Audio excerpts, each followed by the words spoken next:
Chapter 13 is on the brain, cranial nerves, and sensory and motor pathways. The brain develops from a hollow neural tube. The average brain is 1,200 mils, but the size varies from person to person. A male brain is larger just because males are larger, but the size does not have any influence on intelligence. This shows the brain development that we can basically ignore.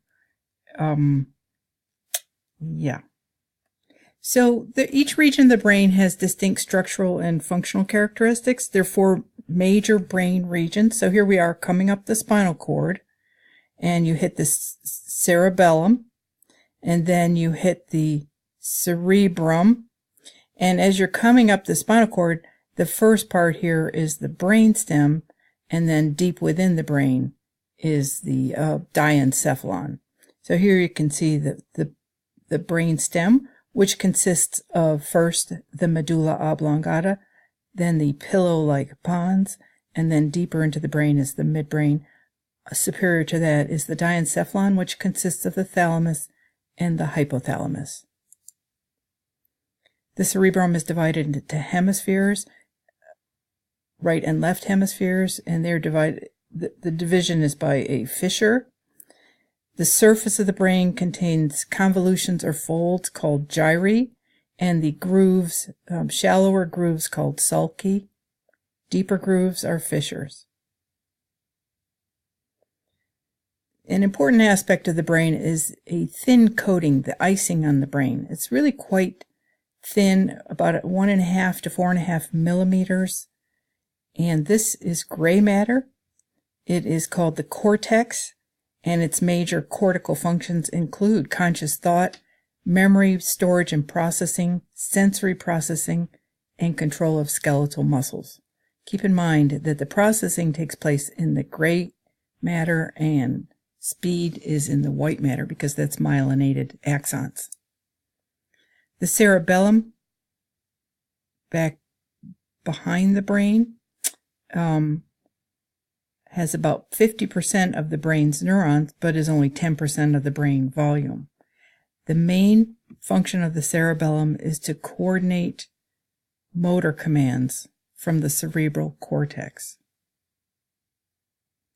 The diencephalon, which is just superior to the brainstem, has 2 parts. The thalamus, which is the relay center. So incoming sensory information passes through the thalamus, and it's sent to the various parts of the cerebral cortex.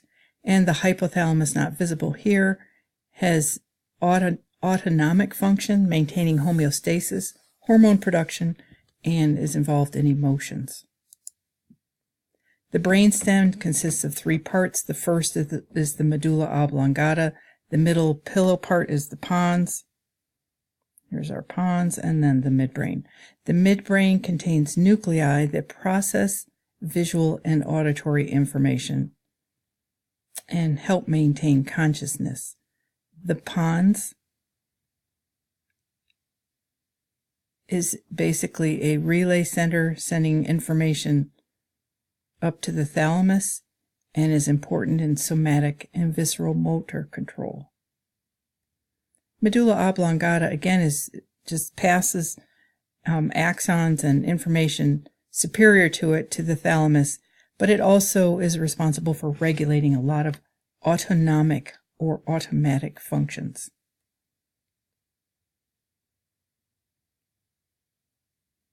Inside the brain are cavities called ventricles that we cannot see.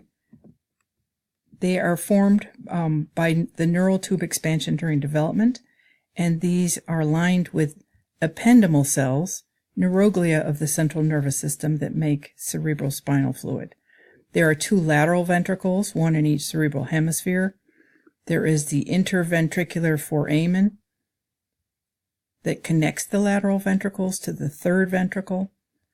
The cerebral aqueduct connects the 3rd ventricle to the 4th ventricle, and then the 4th ventricle extends, it narrows and then extends down through the central canal of the spinal cord. There are connections between the 2 ventricles, and here this shows the coating of gray matter. Usually it's thicker than it would actually appear in an actual brain. This is the cortex, gray matter, and underneath would be the white matter. This corpus callosum is white matter that connects the two hemispheres. If you were to look down through this fissure here, you would see that white matter there, and the septum pellucidum that separates the lateral ventricles. Which of these connects the left and right cerebral hemisphere? Corpus callosum. Which of these contains neurons that are activated by visual or auditory stimuli? The midbrain. Which of these is not found on the surface of the brain?